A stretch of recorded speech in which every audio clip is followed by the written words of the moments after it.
J'oublierai jamais quand ce que mon collègue m'a regardé dans les yeux puis il m'a dit Joanie, tu as trois choix. Soit que tu vas chercher un billet du médecin puis tu sais pas quand tu t'en reviens, tu t'en vas en congé de maladie, soit tu restes puis tu finis par avoir la médication, recours à la médication, tu tapes vraiment le mur, ou que tu donnes une date de fin à ton employeur parce que en ce moment, tu vis des relations toxiques à ton travail, tu vis de l'abus relationnel. La face voulait me tomber. Je pouvais pas croire que j'étais en train de vivre des relations abusives au travail. Comment tu appelles ça? De l'abus verbal ou tu sais, l'abus sexuel, l'abus physique, mais moi, c'est de l'abus verbal. On profitait de moi au travail. On me traitait vraiment pas bien. Parce que beaucoup de personnes à mon travail n'allaient pas bien mentalement. Puis avaient des diagnostics, sortes de diagnostics pas santé mentale, mais plutôt de maladie mentale. Fait que moi, je subissais. J'étais celle qui subissait.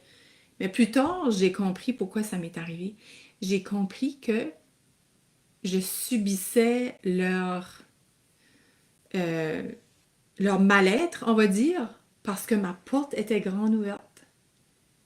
Ma porte était grande ouverte, elle accueillait le mal-être de tout le monde parce que moi, j'étais la sauveuse.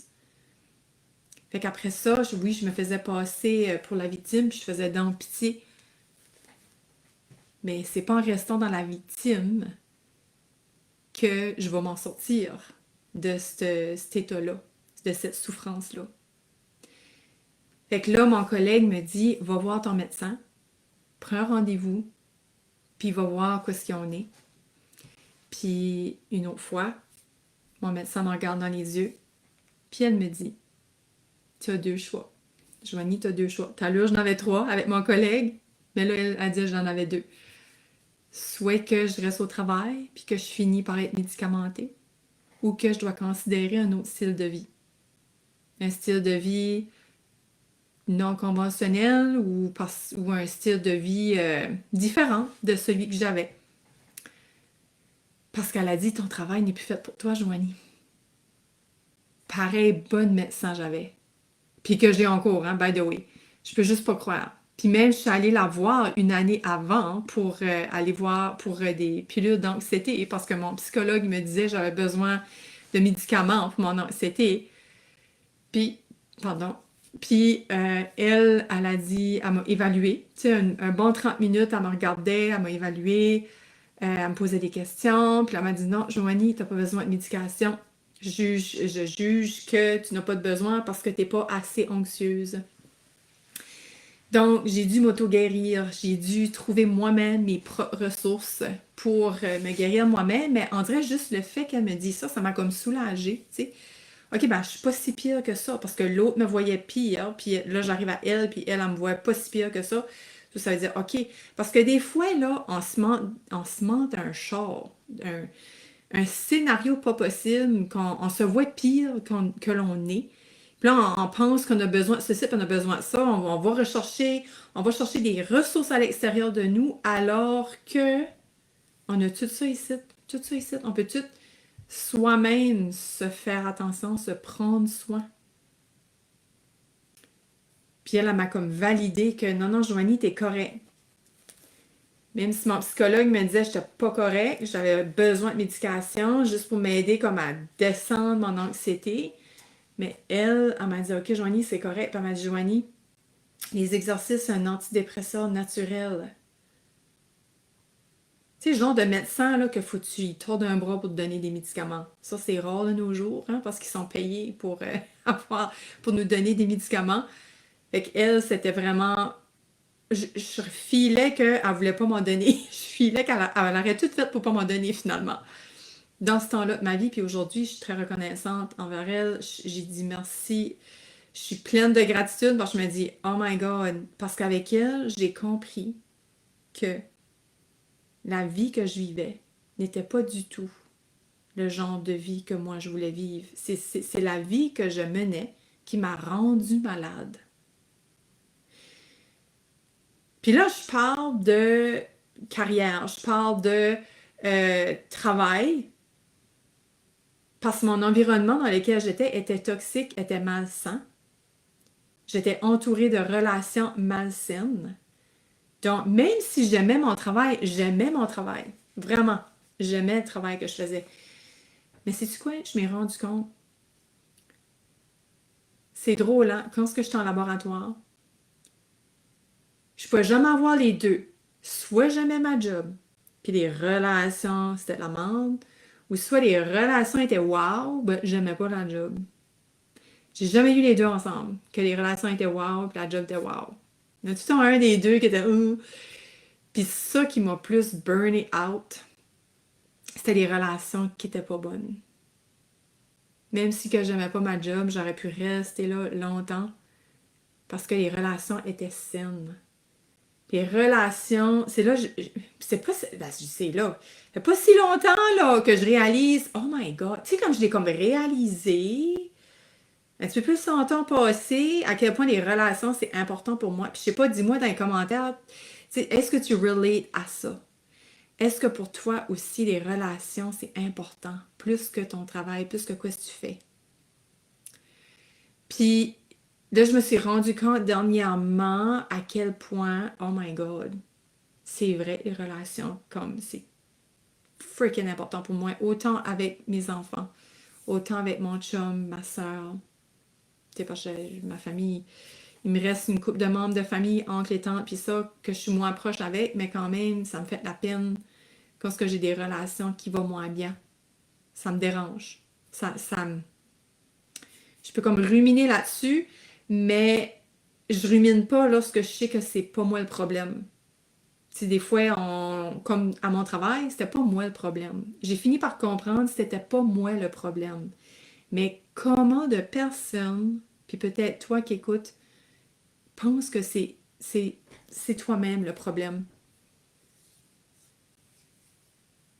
Le seul endroit que c'est toi le problème, là, comme tu as une responsabilité, tu as une part de responsabilité pour quoi ce qui s'arrive dans ta vie, toujours, c'est que tu n'as pas tes grandes nouvelles. C'est que tu laisses ces gens-là rentrer dans ta vie. Tu laisses ces gens-là se déballer sur toi, vomir leur menthe. Tu laisses la porte ouverte pour te laisser blaster, te laisser marcher dessus. Pourquoi? Parce que tu oses pas mettre tes limites. Parce que tu penses que tu vaux pas ça. Moi, je me souviens, j'avais la peur de perdre ma job. J'avais la peur de pas me faire aimer.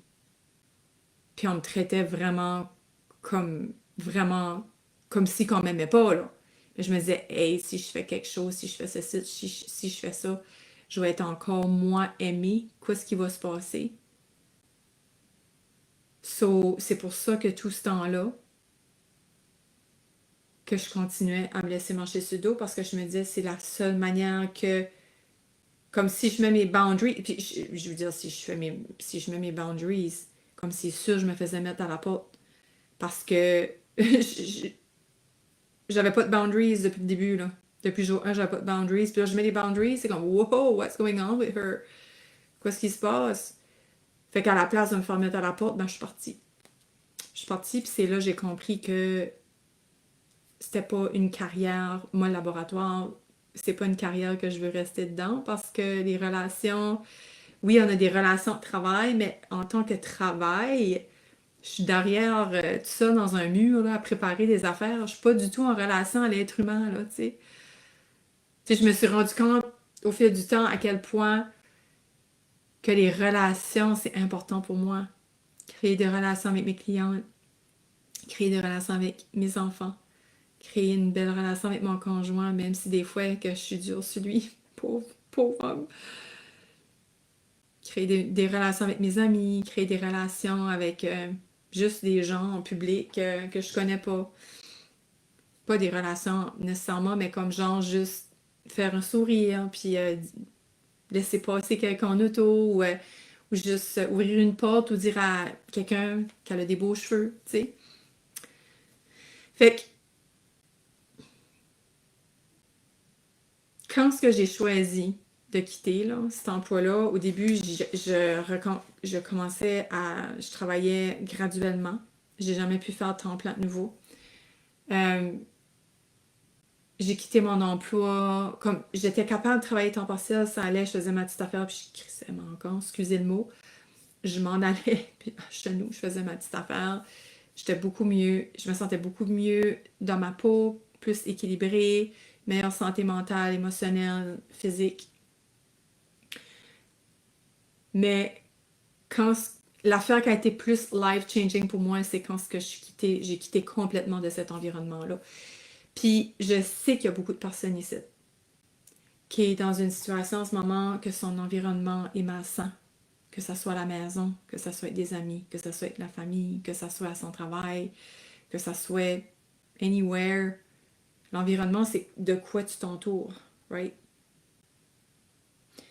Ça peut même être un environnement physique, ça peut même être juste l'espace dans lequel tu es. Tu ne te sens pas bien.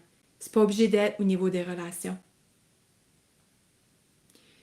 Moi, c'est juste mon médecin qui m'a fait réaliser que je suis juste plus faite pour faire ce travail-là. Parce que le travail, je pouvais le faire. Puis je pense que c'est un des seuls travails que j'aurais fait par ici. Parce que je suis pas dans une ville où il y a beaucoup de mon travail. Moi, je suis pas en médical, j'ai une formation en technologie, biotechnologie comme chimie biologie. Donc c'est plus comme dans des grosses villes là, qui font toutes sortes d'affaires, là, en laboratoire, toutes sortes de produits comme je peux faire des vaccins, je peux faire des médicaments, je peux faire de la recherche. C'est plus dans les grosses villes que ça, tu sais. Quand j'avais appliqué par ici pour d'autres choses, puis j'étais comme trop qualifiée. J'étais comme, je suis pas qualifiée ben ben, là. Tu sais, il n'y a pas vraiment des labs spécialisés ici dans mon domaine. So, je savais que par ici, si je voulais rester, c'est là où j'aurais resté, puis c'est tout. Tu sais, j'aurais pas été ailleurs. Fait que...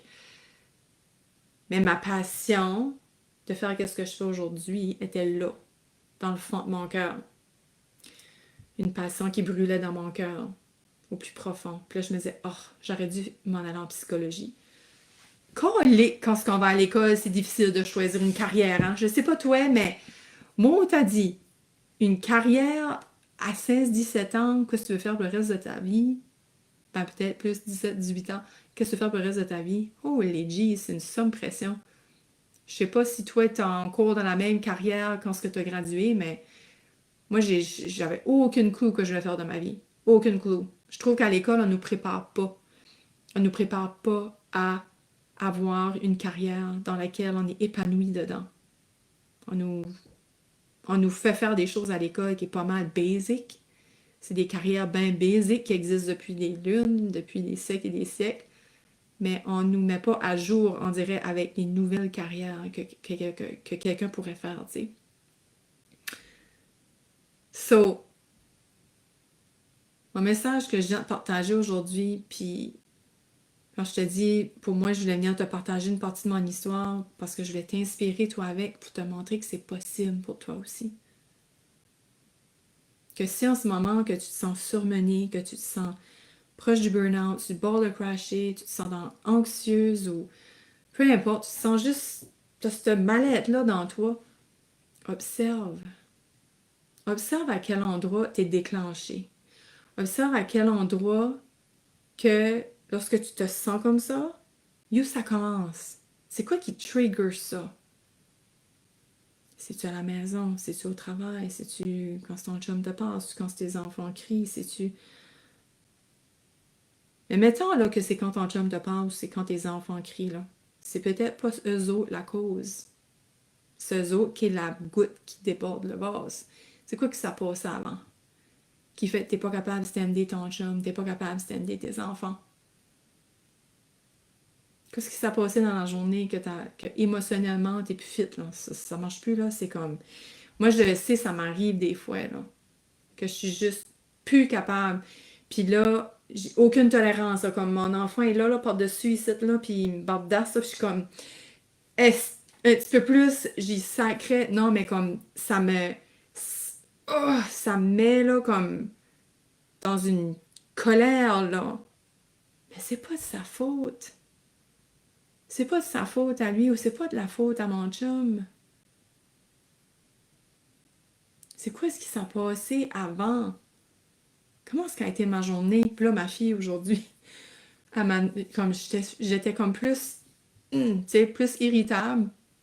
Puis elle m'a demandé, là, Joanie, elle n'a pas dit Joanie, mais maman, qu'est-ce qui s'est passé aujourd'hui, là? Comment est-ce qu'a été ta journée, maman? Tu sais, comme, assez, là. Quand je suis de même, c'est parce que quoi? Puis là, j'ai dit, oh, je m'ai levée un matin, maman filait pas. J'étais. Je suis en train de couper le café. Je me suis rendu compte depuis mon gros rhume que j'ai eu au mois de janvier que j'étais rendue accro au café, à la caféine. C'était 5 jours semaine, mon affaire, alors qu'avant, c'était 1 à 2 fois semaine. Puis hier, je n'ai pas pris. Puis le mal de tête m'a pogné, tout mon ami, en soirée.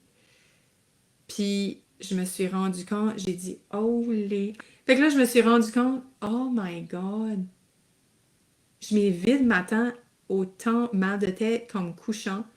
Puis je m'ai dit, je pense que c'est parce que je suis en train de couper la caféine. Puis là, j'ai fait un petit yoga pour m'aider. Un yoga, il y en a une sorte d'affaires sur YouTube, là, un yoga exprès pour le mot de tête. Puis oh, ça m'a vraiment fait du bien. Mais croirais-tu, femme, le café, si tu coupes le café puis tu bois de l'eau à la place, si tu as besoin de ton café à tous les jours, c'est quoi cette habitude-là? Au pire, prends un decaf pour commencer, mais quand ce que j'ai vu, j'ai catché ça comme un gros mal de tête, là, vraiment, j'ai dit, je penche en sevrage parce que je vois pas quoi d'autre, pourquoi j'avais mal à la tête. Puis c'est là que j'ai réalisé, aïe, quelle sorte de crack que je me mettais dans le cours à tous les jours pour avoir un mal de tête de même. Parce que des fois, on va se souder avec quelque chose d'extérieur, comme du café. Si que tu as besoin de ton café, ben si tu te soudes avec de quoi d'externe. Si que tu prends ton café juste pour dire « Ah, je me prends un petit café, je me gâte aujourd'hui », c'est pas pareil. Mais si tu as besoin de ton café à chaque matin, sinon t'es pas de bonne humeur, pose-toi la question. Si tu as besoin de ton café à chaque matin, there's something qui se passe around. Tu ne devrais pas avoir besoin de rien à part que toi et seulement toi. C'est là que je veux t'emmener. À faire du ménage dans ta vie. À faire le tour, observer, être l'observatrice. Quoi est-ce qui me dérange? Quoi est-ce qui s'est passé aujourd'hui que je suis irritable à soir? Quoi est-ce qui a été en désalignement avec moi aujourd'hui?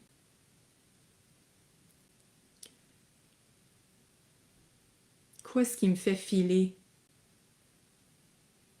anxieuse? Quoi est-ce qui me fait filer dépressive? Quoi est-ce qui me fait filer sur le crasher? Quoi est-ce qui me fait filer overwhelmed? Pourquoi?